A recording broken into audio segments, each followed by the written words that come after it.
France24.fr, le plus grand site de webcam live réservé aux adultes. Brigitte Lahaie, Sud Radio, le Love Conseil. Eh bien, François Bourgognier, on va parler d'amour. Vous connaissez certainement ces trois piliers. Pour beaucoup de thérapeutes, l'amour repose sur trois piliers: l'intimité, la passion et l'engagement. Vous les connaissez certainement. Et c'est assez intéressant parce que, alors évidemment, l'intimité, c'est évidemment le rapport au corps, à la sexualité, mais c'est également les émotions. On va vers l'autre, on a envie de le toucher au sens dans les deux sens du terme. Il y a aussi la tendresse, l'envie d'être avec lui.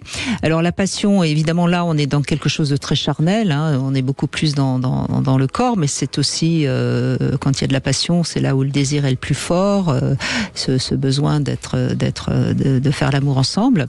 Et il est même d'ailleurs, quand on est dans la passion, impossible d'avoir une relation sexuelle avec quelqu'un d'autre. C'est vraiment le seul moment où on peut être sûr qu'il y a fidélité, c'est quand il y a de la passion.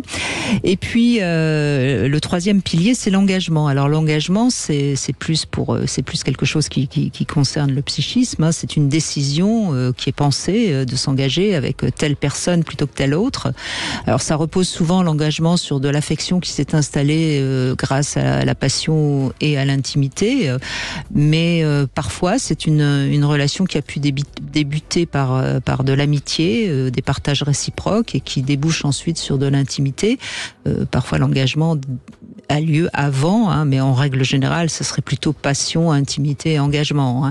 Mais quand même, ce qui est important, et c'était le but de ce Love Conseil, c'est d'analyser le curseur pour ces trois piliers. C'est très rare d'avoir 10 sur 10 pour les trois piliers dans un couple, parce que forcément, il y en a toujours un ou deux qui est plus... Mais si les trois piliers sont totalement inexistants, on peut pas parler de relation d'amour. Et suivant le pilier qui va dominer ou celui qui est le plus défaillant, eh bien vous allez mieux comprendre peut-être votre histoire d'amour. Donc je vous conseille de faire un petit peu ce bilan. Peut-être pas le faire à deux, parce que ça pourrait provoquer un conflit, mais pourquoi pas. Vous êtes d'accord, j'imagine, vous connaissiez ces trois piliers, je suppose. Oui, alors je l'avais pas forcément conceptualisé comme ça, mais oui, ça me parle bien, et je suis assez d'accord avec ce que vous venez de dire. Voilà, donc il faut pour qu'un couple dure, en tout cas, il faut quand même qu'il reste un peu de passion, parce que sinon on est deux amis.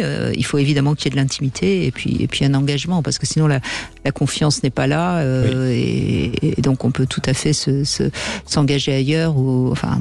C'est difficile d'avancer vraiment à deux s'il n'y a pas un minimum d'engagement. Un engagement entre les deux, et puis un engagement à deux dans la même direction. Avec les fameuses valeurs dont vous parlez souvent. C'est c'est quelque chose que vous abordez souvent, François